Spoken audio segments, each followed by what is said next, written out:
자, 이제 초막절 시리즈 설교의 마지막 부분에 다다랐습니다. 7번째 설교입니다. 오늘 이 초막절을 마무리하면서 제목을 초막절의 예언적 의미를 알자 하고 정했습니다. 사실 여호와의 절기 전체가 예언입니다. 하나님의 구속의 시간표입니다. 칼렌다입니다. 그 말의 의미는 하나님이 이 인류 역사를 위해서 행하시는 구원의 모든 계획의 시간표가 시간별로 순서적으로 우리에게 어떻게 이루어질 것인가를 담고 있는 것이 여호와의 절기라는 거예요. 그 절기를 살펴보면 하나님이 인류를 위해서 하실 일들을 모두 자세하게 정확하게 알 수가 있습니다. 쉽게 이야기하면 우리의 구원을 위해서 가장 중요한 내용들이 들어있는 것이 여호와의 절기라는 거예요. 레위기 23장 전체는 이 여호와의 절기에 대한 이야기를 담고 있거든요. 매일 절기, 조석으로 하나님께 번제를 드리는 것, 이거 예언적 의미가 있습니다. 매주마다 드리는 샤밧 안식일, 거기에도 번제를 드리게 되어 있습니다. 여기에도 영적 의미가, 예언적 의미가 담겨져 있습니다. 매월 초하루에 가장 어두운 금음날에 하나님께 또 번제를 드리는 것, 이것도 예언적 의미를 담고 있습니다. 그런데 그보다 더 중요한 것은 연중 행사로서 드리는 7번의 절기, 유월절, 무교절, 초실절, 이 세 가지를 봄절기라고 하죠. 오순절, 여름절기이죠. 가을에 되어서 나팔절, 대속제일, 그리고 초막절, 이 세 가지는 가을절기죠. 봄절기는 예수님의 초림을 통해서 우리의 죄를 구속하기 위해 십자가에 죽으시는 대속적 죽음과 예수님의 첫 부활의 열매로서의 부활, 초실절. 여름절기는 오순절을 통해서 하나님께서 마지막 때 성령을 부어주셔서 우리로 하여금 하나님의 율법의 의미를 깨달아 알고 또 예수님이 십자가에 죽으신 의미를 깨달아 알게 하여서 구원이 이루어지는 가장 큰 추수의 때, 이 예언.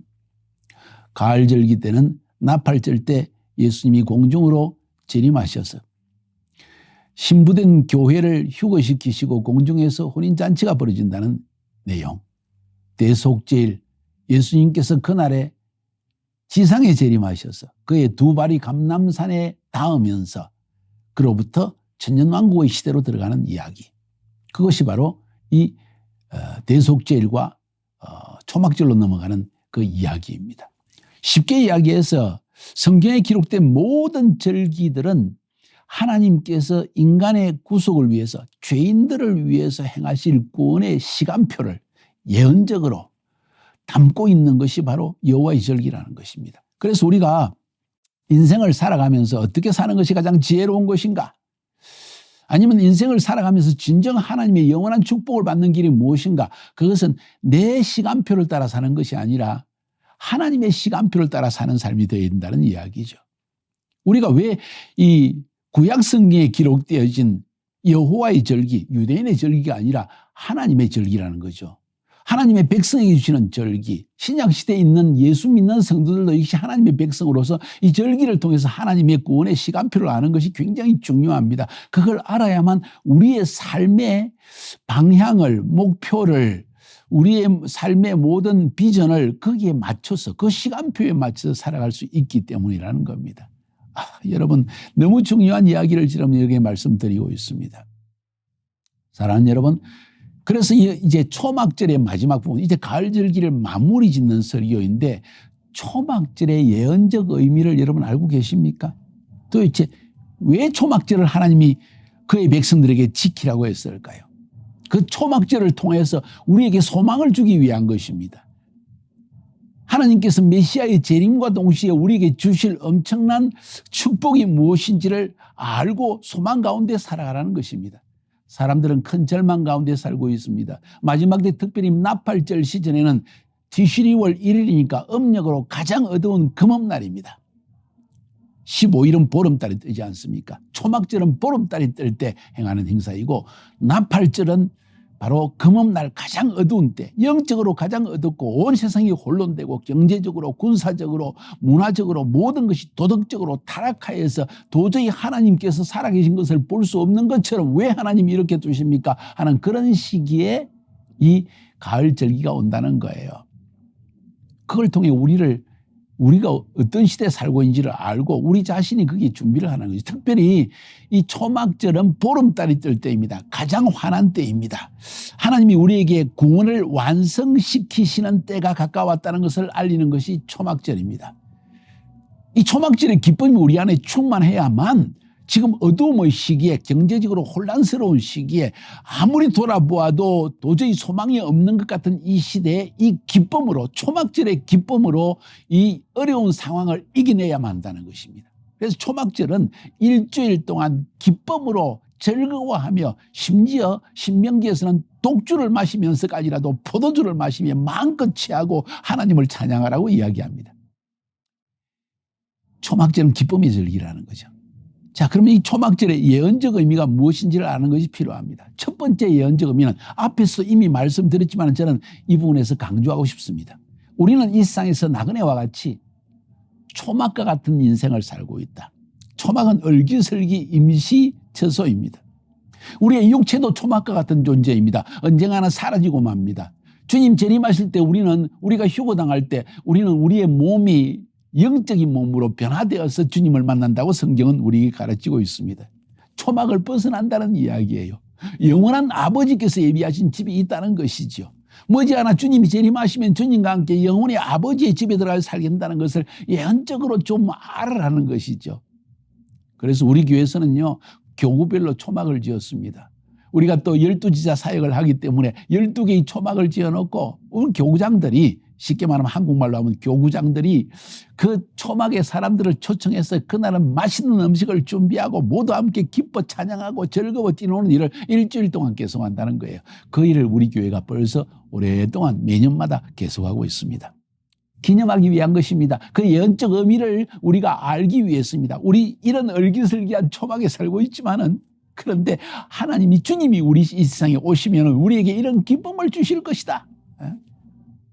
고린도후서 5장 1절 2절에 보니까 만일 땅에 있는 우리의 장막집이 무너지면 하나님께서 지으신 집 곧 손으로 지은 것이 아니요 하늘에 있는 영원한 집이 우리에게 있는 줄 아나니 과연 우리가 여기서 탄식하며 하늘로부터 오는 처소로 들있기를 간절히 사모하느니. 초막절은 하나님이 우리에게 주실 아버지의 집에 들어갈 것을 간절히 사모하는 절기이다. 그 간절히 사모함과 그것을 소망함이 지금의 모든 절망적인 상황을 이겨낼 수 있는 힘이 있다는 거예요. 믿음으로 이겨내는 겁니다. 어떤 믿음입니까?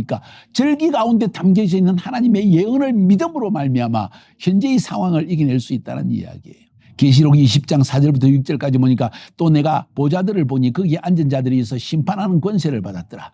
또 내가 보니 예수를 정언함과 하나님의 말씀대로 목배임을 받은 자들의 영혼들과 또 짐승과 그의 우상에게 경배하지 아니하고 그들의 이마와 손에 그의 표를 받지 아니한 자들이 살아서 그리스도와 더불어 1000년 동안 왕노릇하니. 언제? 초막절은 천년 왕국이 지상에서 주님이 재림하시고 욤키푸르 때 지상 재림하시고 그의 성도들과 함께 1000년 동안 왕노릇할 것을 지금 상징하는 것이 초막절입니다. 그 나머지 죽은 자들도 그 1000년의 차이까지 살지 못하더라. 이는 첫째 부활이라. 이 첫째 부활에 참여하는 자들은 복이 있고 거룩하도다. 둘째 사망이 그들을 다스리는 권세가 없고 도리어 그들이 하나님과 그리스도의 제사장이 되어 1000년 동안 그리스도와 더불어 왕노릇하리라. 1000년 왕국이 지나고 나서 잠깐 사단이 노임을 받아서 다시 한번 큰 전쟁이, 아마 어떤 전쟁이 일어난다는 거죠. 그래서 첫째 부활은 다시 말해서 휴거하여서 바로 공중에서 혼인잔치에 참여한 자들이 아닌가 하는 생각을 하게 됩니다. 초막절은 바로 이 땅에서, 지상에서 예수님이 지상에 재림하시고 동쪽 문을 통해서 성전에 들어가셔서 지상에서의 천년 왕국을 이루는 것을 이야기한다는 거예요. 그 소망 속에, 우리가 지금 이와 같은 초막 속에, 연약한 육체 속에 절망적인 세상 가운데 살고 있지만 영원한 아버지의 집에 들어가기 전에 천년 왕국의 기쁨을 이 땅에서도 누리게 될 것이다. 이것을 기뻐하는 것이 예언적 의미라는 거죠. 그래서 요한복음 예수님께서 14장에서 이렇게 말합니다. 너희는 마음에 근심하지 말라. 하나님을 믿으니 또 나를 믿으라. 내 아버지 집에 거할 곳이 많도다. 그렇지 않으면 너희에게 일렀으리라. 내가 너희를 위하여 거처를 예비하러 가느니 가서 너희를 위하여 거처를 예비하면 내가 다시 와서 너희를 내게로 영접하여 나 있는 곳에 너희도 있게 하리라. 근심하지 말라는 것입니다. 지금 상황의 절망, 예수님이 자꾸 죽는다고 하니까 제자들이 막 근심합니다. 주님 어디로 간다는 이야기입니까? 내가 가지만 다시 올 것이다. 지금 우리는 주님이 이 땅에 우리와 함께 있지 않기 때문에, 눈에 보이지 않기 때문에 주님 이 어려움의 상황을 돌보지 않습니까? 마치 풍랑 속에 있는 배에 있는 제자들의 모습처럼 두려워하고 있지만은 주님이 근심하지 말라. 내가 아버지 집에 지금 처소를 예배하러 간 것이다. 가서 내가 너희를 데리러 곧 올 것이다. 그리고 이 땅에서 너희들과 함께 천년왕국의 기쁨을 이 초막과 같은 세상에서도 누리게 해줄 것이다. 그리고는 영원한 아버지의 집으로 후파와 같은 신랑 신부를 위해서 예비한 아버지의 집에 가게 될 것이다 하는 것을 기념하는 것이 바로 이 초막절의 중요한 의미라는 것입니다. 그래서 지상에 사는 동안 아브라함은 그가 롯과 같이 소돔 고모라에 들어가서 어리어리한 빌라에 살기를 거부하고 나그네와 같은 삶을 살기를 결단했다는 거예요. 히브리서 11장 8절 10절 믿음으로 아브라함은 부르심을 받았을 때 순종하여 장래의 유업으로 받을 땅에 나아갈새 갈 바를 알지 못하고 나아갔으며 믿음으로 그가 이방의 땅에 있는 것 같이 약속의 땅에 걸어가며 동일한 약속을 유업으로 함께 받은 이삭과 및 야곱과 더불어 장막에 거하였으니 장막, 초막에 거했다는 거예요. 이는 그가 하나님이 계획하시고 지으실 터가 있는 성을 바랐습니다. 빌라를 하나님이 큰 성을 지어놓고 우리를 기다리고 있는 것을 바라기 때문에 지금 잠시 잠깐 초막에서 어려운 가운데 사는 것이 뭐 어려움이 되겠는가 하는 믿음으로 살았다는 이야기죠. 그러므로 기뻐하라는 겁니다. 그래서 이 초막절의 예언적 의미를 아는 사람은 마음껏 기뻐하고 즐거워하면서 적어도 이날은 마치 천국에 들어간 것처럼 즐거워하는 것이 초막절의 의미라는 것입니다. 여러분 매일 매 순간 이 초막절을 기억하면서 기쁨과 즐거움으로 살아간다면 이 기쁨이 여러분의 절망을 이기는 힘이 될 것입니다. 다른 어떤 것도 여러분의 이 절망을 이길 수 있는 힘을 주는 것이 없다는 거예요. 하나님의 예언의 말씀 또 예언적 절기 이것을 통해서 우리는 하나님을 소망할 때만 이 모든 상황을 이겨낼 수 있다는 것을 기억할 수 있기를 바랍니다. 그래서 이날은 가장 많이 먹는 날입니다. 적어도 한 2, 3kg는 살이 쪄야 됩니다. 매일 고기 먹고 매일 포도주 마시면서 함께 기뻐하고 즐거워라. 그러나 모든 대화는 하나님이 우리 가운데 행하신 구원을 기뻐하며 축하하는 일들이 되어야 된다는 거죠. 첫 번째 예언적 의미는 바로 그것입니다. 두 번째 예언적 의미는 모든 민족이 메시아의 통치를 기뻐하며 지키는 절기입니다. 아하, 이런 얘기를 어디서 우리가 들을 수 있을까요? 모든 민족들이 여호와의 통치, 메시아가 이 땅에 오셔서 지상에서 천년왕국의 통치를 하는 것을 기뻐하며 즐기는 절기가 되어야 된다. 여러분, 앞에서도 말씀드렸지만 이 초막절에는 첫날에는 13마리의 수송아지, 그 다음에 둘째 날에는 12마리, 셋째 날에는 11마리, 넷째 날에는 10마리 이렇게 해서 모두 70마리의 수송아지를 하나님께 제사로 드립니다. 70이라는 숫자는 뭐라 그랬죠? 모든 민족의 열방의 숫자라고 했습니다. 다시 말해서 하나님께서 예수 그리스도를 이 땅에 보내셔서 그의 값진 피를 흘리게 한 것은 수송아지는 민족을 의미합니다. 혹은 리더를 의미합니다. 혹은 제사장을 의미합니다. 다시 말해서 한 민족의 총수로서의 대표성을 지닌 자의 죄를 사할 때는 항상 송아지를 잡았습니다. 개인을 할 때는 항상 염소나 양을 잡았습니다. 수송아지를 70마리 잡았다는 것이 70이라는 숫자는 열방의 숫자입니다. 다시 말해서 예수 그리스도는 십자가에서 모든 열방의 죄를 위해서 유대인만을 위함이 아니라 열방에 흩어져 있는 수많은 백성들 하나님의 형상대로 지음받은 인간들 그들이 죄로 인해서 타락하여 있지만 그들의 죄를 구속하기 위해서 죽으셨다는 거예요. 그래서 70마리의 수송아지를 잡습니다. 결국 온 세상은 예수가 메시아라는 사실을 알게 될 것이며 하나님께서 메시아를 보내서 그의 피로 십자가에 흘린 피로 우리를 구속하였다는 것을 믿는 날이 오게 될 것입니다. 언제입니까? 욤키푸르 때 열방이 하나님의 심판을 받습니다. 왜? 하나님의 백성인 이스라엘을 공격했으니까. 그렇게 해서 대패배를 받은 이후에야 비로소 그들의 영적 눈이 열려져서 바로 예수 그리스도가 메시아라는 사실과 그가 왕중왕으로 지상에 임하였다는 걸 깨달아 알고 열방에서 매해마다 하나님께 경배를 드리러 나온다고 성경은 이야기합니다. 스가랴서 14장에 나와 있는 이야기죠. 이미 우리가 배웠습니다.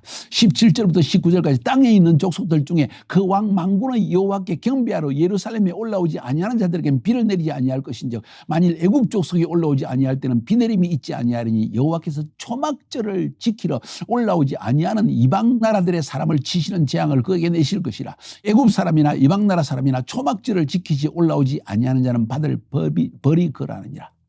스가랴서 14장은 마지막 종말 때에 열방의 연합군이 이스라엘을 침공했다가 여호와 하나님의 손길로 인해서 그들이 완전히 패배를 당하는 상황과 바로 그 직후에 초막절이 시작되면서 왕중왕이신 예수 그리스도의 지상에 재림하여서 성전에 들어가서 온 지상의 통치자로 왕으로 통치하는 사실을 이야기하고 있습니다. 그때야 비로소 열방의 민족들이 모든 이방들이 와 예수가 바로 메시아였구나. 그분은 단순히 유대인들의 메시아 구원자가 아니라 열방의 구원자라는 사실을 깨달아 알고 기쁨으로 하나님께 초막절에 해마다 예물을 가지고 경배하러 나온다는 이야기를 들려주고 있습니다. 그때도 모든 사람에게 자기 의지가 주어져 있기 때문에 스스로 올라오는 사람은 올라오고 오지 않는 사람은 오르지 않는다는 거예요. 그러면 왕이 그런 사실을 보고 가만 놔둘까요? 이미 그때는 예수님이 왕중왕으로 지상에서 통치하는 천년의 시대이기 때문에 그런 자에게는 재앙을 내린다고 성경은 말하고 있습니다. 그만큼 천년왕국은 참으로 신기한 왕국입니다. 하늘나라 같기도 하면서 지상나라도 같이 짬뽕되어 있는 마치 섞여져 있는 그것이 천년왕국, 지상에서의 천년왕국의 하나님의 통치라는 거예요. 그래서 이 초막절의 영적 의미는 뭔가 하니 천년왕국의 시대 주님께서 지상에서 하늘나라의 권세로서 다스리는 때를 의미하는 것이다. 그래서 열방이 하나님의 통치를 기뻐하는 절기가 바로 이 초막절이다. 우리는 그날이 속히 임할 것을 이미 임하는 것이 분명하기 때문에 우리는 그날을 소망하며 살아야 된다는 거예요. 마지막으로 이것과 연관해서 초막절의 예언적 의미 세 번째는 예수님의 감람산 재림과 함께 왕의 통치가 시작된다는 이야기입니다. 스가랴서 14장 4절에 그날에 바로 욤키푸르 때 주님이 지상에 재림하는 이야기, 그리고 바로 초막절이 시작되는 이야기가 나옵니다. 그날에 그의 발이, 그의 할 때 그는 대문자로 씁니다. 영어나 러시아 말이나 어느 날 그의 발, 누구의 발입니까? 재림하시는 메시아 예수의 발이 예루살렘 앞 곧 동쪽 감람산에 서실 것이요. 감람산은 예수님의 발이 딱 서니까 그 한가운데가 동수로 쫙 갈라져서 매우 큰 골짜기가 되어져서 산 절반은 북쪽으로 절반은 남쪽으로. 여러분이 성지순례 가면 감람산에서 그 황금돔 성당 그것을 쳐다보지 않습니까? 바로 거기가 성전이 있는 장소입니다. 바로 그 보는 장소 그 사이에 골짜기가 있죠. 기드론 골짜기입니다. 그 골짜기가 쫙 갈라져서 남북으로 갈라지면서 그 남북 동수로 이렇게 생수의 강이 성전에서 흘러나와서 동수로 물이 갈라져 내려간다는 이야기 여러분 이미 들으셨죠? 그렇습니다. 바로 그때 이 지상의 감람산에 재림하신 예수님께서 동쪽 문을 통해 성전에 들어가시고 그리고 비로소 초막절의 시즌이 시작되어집니다. 초막절의 시즌, 왕의 통치입니다. 천년왕국의 왕의 통치라는 거예요. 9절에 보니까 여호와께서 천하의 왕이 되시니 그날에는 여호와께서 홀로 한 분이실 것이요 그의 이름이 홀로 하나이실 것이라. 천하의 왕이 되신다. 다시 말해 지상에서의 천년왕국을 의미하는 것입니다. 스가랴 14장 11절에는 사람이 그 가운데 살며 다시는 저주가 있지 아니하리니 예루살렘이 평안히 있으리로다. 왕중왕으로 임재하셔서 지상에서 천년왕국을 시작하시는 하나님의 통치를 기뻐하는 절기라는 거예요. 예언적 의미 세 번째를 살펴보았습니다. 초막절의 예언적 의미 네 번째는 영원한 아버지 집에 들어갈 것을 기뻐하는 절기다. 영원한 아버지의 집에 우리가 들어가게 될 것을 기뻐하는 절기이다. 영원한 아버지의 집에 들어갈 것을 소망하며 기뻐하며 선취적으로 기뻐하는 절기이다. 그것이 바로 초막절이에요. 초막절은 천년왕국의 시대라고 하지 않았습니까? 영원한 아버지의 나라와 지상에서의 나라 그 중간에 있는 지상에서의 천년왕국입니다. 하나님이 왕으로 통치하시지만 지상에 있습니다. 아직 영원한 하나님의 나라는 시작되지 않았습니다. 그래서 그 나라에 들어갈 것을 기뻐하며 선취적으로 즐거워하는 때라는 거예요. 그래서 여호와 라파라는 호산나 라파라고 하는 물의 행사를 합니다. 어떤 행사입니까? 요한복음 7장에서도 그 이야기를 우리에게 들려주고 있지 않습니까? 명절 끝날 언제입니까? 바로 호산나 라파, 바로 초막절의 제8번째 날 대축제가 벌어지는 날 예수께서 서서 외쳐 가라사대 누구든지 목마르거든 내게로 와서 마시라. 나를 믿는 자는 성경에 이른과 같이 그 배에서 생수의 강이 흘러나리라. 이는 그를 믿는 자의 받을 성령을 가리켜 말씀하신 것이라. 예수께서 아직 영광을 받지 못하신 거로 십자가에 죽으시고 부활하지 않았기 때문에 성령이 아직 저에게 계시지 아니하시리라. 장차 하나님께서 성령을 보이셔서 성령으로 세상을 통치하실 것을 미리 말씀하셨다는 거예요. 언제? 명절 끝날 호산나 라빠를 외칠 때, 호산나 라빠라는 것은 어서 오소서 메시아여 이 말입니다. 메시아여 오셔서 통치하소서 하고 외치는 소리입니다. 언제? 바로 초막절 기간에. 그래서 예수님께서 성전에 들어가실 때, 아니 예루살렘에 입성하실 때 백성들이 호산나 호산나 오실 왕이여 하고 외쳤던 것입니다. 메시아여 어서 오시옵소서. 우리는 준비되어 있습니다. 우리는 메시아 오심을 기다리고 있습니다. 그리고 우리에게 천년왕국뿐만 아니라 영원한 하나님의 나라를 여실 것을 우리는 소망합니다. 그런 이야기입니다. 그래서 앞에서도 설명드린 것처럼 물의 축제를 할 때 제사장이 금그릇에다 물을 실로암 연못에서 기르다가 성전에서 그 제단 위에다가 물과 포도주를 함께 붓습니다. 물과 포도주는 뭘 상징합니까? 예수님께서 흘리신 몸의 피와 물을 의미하는 것입니다. 물은 예수님의 말씀, 피는 예수님의 흘린 피, 그것으로 말미암아 구속함을 받습니다. 그때 수양보들 나무를 지상이 막 흔듭니다. 바람 때문에 막 흔들립니다. 뭐냐면 바람은 루아흐, 성령을 상징합니다. 성령의 역사로 말미암아 예수의 흘리신 보혈의 피가 우리를 구속한다는 것을 믿고 포도주, 그리고 그 하나님의 말씀의 예언이 그대로 성취되는 것을 믿음으로 말미암아 우리를 구원받는 것입니다. 예수님께서 말씀하시기를 내가 생명의 떡이다. 내가 너에게 이런 말이 너에게 영이요 생명이다. 하나님의 말씀, 그것을 우리에게 주신다는 거예요. 나는 세상의 빛이로다. 그래서 그날 여호와 라빠, 호산나 라빠를 외칠 때 성전 한가운데 높은 기둥을 세우고 높은 기둥을 세우고 그 끝에 4개의 이 등불을 세워가지고 20리터가 들어가는 감람 기름을 붙여가지고 온 예루살렘 성이 환하게 비치도록, 그때 예수님이 말씀하시기를 나는 세상의 빛이로다. 나에게 오는 자는 어두움에 다니지 아니하리라. 영원한 어둠에서 벗어나 영원한 하나님의 빛 가운데 들어간다는 것을 기뻐하는 절기라는 거예요. 사랑하는 여러분, 우리는 이런 그 초막절의 절기의 의미를 알고 기뻐해야 됩니다. 사랑하는 여러분, 마음껏 멀고 여러분 없는 돈 모아서라도 이날은 먹고 마시고 기뻐하며 즐거움의 시간을 여러분이 꼭 보낼 수 있기를 바랍니다. 이것이 초막절의 영적 의미입니다. 중요한 것은 이 영적 의미를 아는 자는 그 기쁨으로 지금의 현재의 모든 어려움을 이겨낼 수 있다는 것입니다. 여러분 사랑합니다. 하나님의 말씀으로 승리하세요. 자꾸 현재의 상태, 다가오는 현재의 절망적인 모습, 들려오는 이야기 이런 것에 얽매이지 말고, 또 미래 나는 어떻게 살까 하는 두려움에 얽매이지 말고 하나님의 말씀으로 이 모든 기쁨으로 이것을 이겨낼 수 있기를 바랍니다. 어떻게 기뻐할 수 있습니까? 하나님의 예언적 말씀을 붙들고 믿음으로 바라볼 때만 이겨낼 수 있는 것입니다. 그렇게 되시기를 주님의 이름으로 축복하여 드립니다. 다음 절기, 봄절기에 또 여러분을 만나서 이 생명의 말씀을 나눌 수 있기를 바랍니다. 승리합시다.